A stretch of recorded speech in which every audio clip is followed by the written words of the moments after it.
not an official presentation, it's just things that I wanted to say, me being the leader, and things I wanted to say since this is our first experiment with doing it differently. So, and this has to do with business as well, even though we're going to be doing a lot of sharing. We're going to share about whatever we want to share about. Did everyone get the invitation? With like options of all, like a zillion options? I don't know why. Okay. But some things, and I looked in my spam, I didn't find it, if it comes from you. I'm going to hand you this for a minute, and then I'm going to have you read this in a minute, and then it goes to Are you Marissa. going to have me read? Well, in a minute. It's just, No, yes, me. I moved. No, the reason why, Margaret, you're not getting it is that you need to register yourself on the site. And then the invitations go out from the site. Oh, That's okay. why you're not getting it. Okay. Do you want me to open the window before we go on? You okay? Is everybody okay? And let me sit down and creak before you turn it on again. You're putting a sweatshirt on in July? Yes. I wear a sweatshirt too. No What's What's up? What's up with that, huh?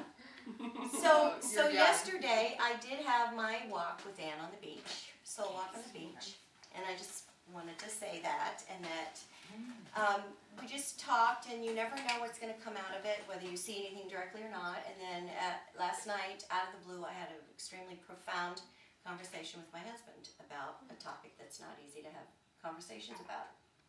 So that was really, really great. I hadn't planned it, hadn't even thought about it, sitting on the sofa. Ooh. So it was a beautiful thing, and thank you, Ann. It was wonderful. You. And the other thing that we talked about was music, because Ann has always wanted to be a singer, never felt like she could. And we talked about that, and she actually knows a class called Finding Your Voice, that through singing you can maybe not be a singer, but find your voice. And that was a cool conversation, because out of that, I told her that I am a pianist and a singer, and I've not played the piano in about 10 years, even though I studied for 14 years. Oh, wow. And I actually bought a piano 3 years ago and played it twice. So what happened out of that was that there's music back in our lives today, which is why I brought a little iPod with a song, which is something I'll play in a few minutes, because we got music back to start. And one of my greatest joys in life is to inspire and be inspired. And so in our sharing today, I put a lot of questions on the list there. Did everyone see the questions except Margaret? No? Okay, she'll read them in a minute. And a lot of, there's some question about, well, what does this have to do with our business group? Well, for me, there is huge power in feeling heard. There's power in feeling heard, and this group has been a group that has listened to each other. And I said, we are listening. We've listened to each other, and we have the opportunity to listen on this level, however many levels we want to. It's an opportunity, it's not a have to. And for some people in the group have expressed that this group has been a group that's not just business, but some people have felt more connected, like supportive in a personal way. And out of Wendy's group, she says that's what women do. They put themselves into other people's, into the situation, and they live out of that. So for us, it's hard to separate personal from business. And the other thing is that for me, if I am inspired by something, then I can move forward through a lot of things that I couldn't if I'm in the morass only. Anybody else ever feel the morass? Yes. Breakdown, morass. So for me, if I get inspired either by a wonderful person in the group saying something great to me, I'm like, oh, okay, I can go another day. On the really bad days. Or if I just read something, those kinds of things. So for me, sharing is an opportunity to be who we are. And then who we are is who our businesses are. You can't be somebody else's business if you're an entrepreneur.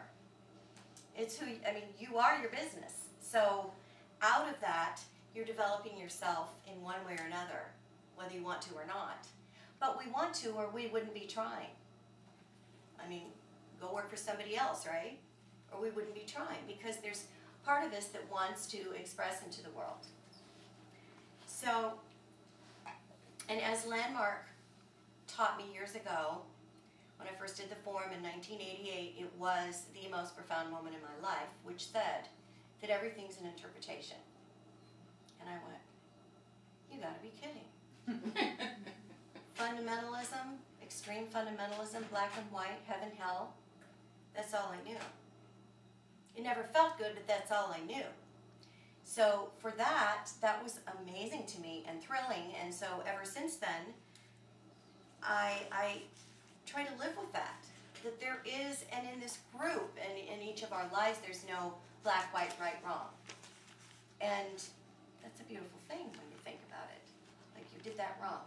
So in sharing today, nobody's going to do it wrong. Nobody's going to say the wrong thing. There's not going to be anything wrong. We're just going to share. And it can be personal or not personal, and that's perfect.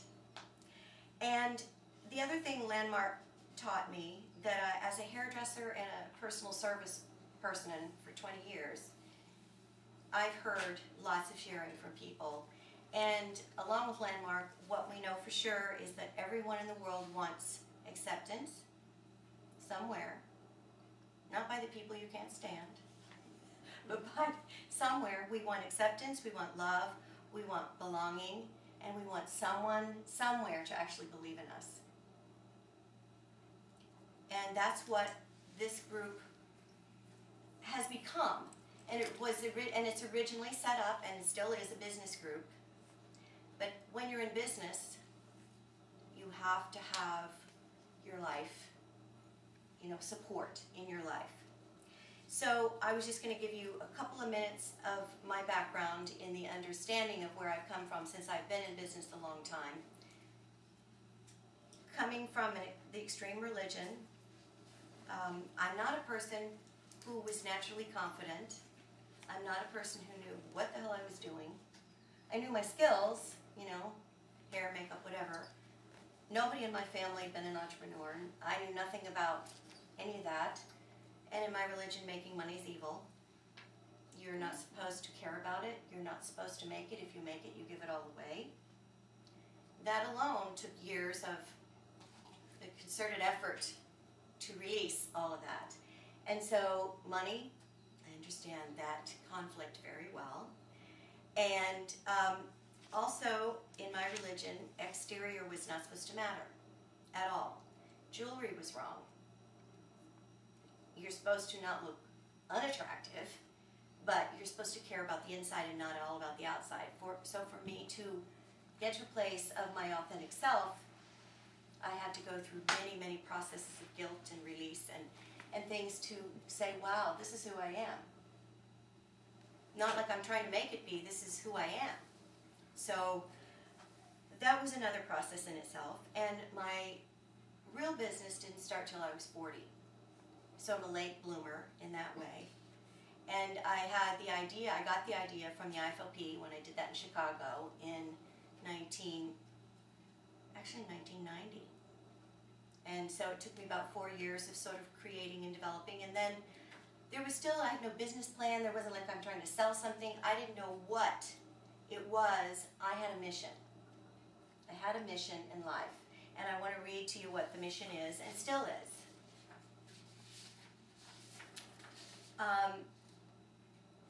And I had to define this in words because I was in a business group when I first moved out here in '91 that made you define things, So I said, okay, the vision is to be the catalyst for personal transformation by giving acceptance, speaking the truth with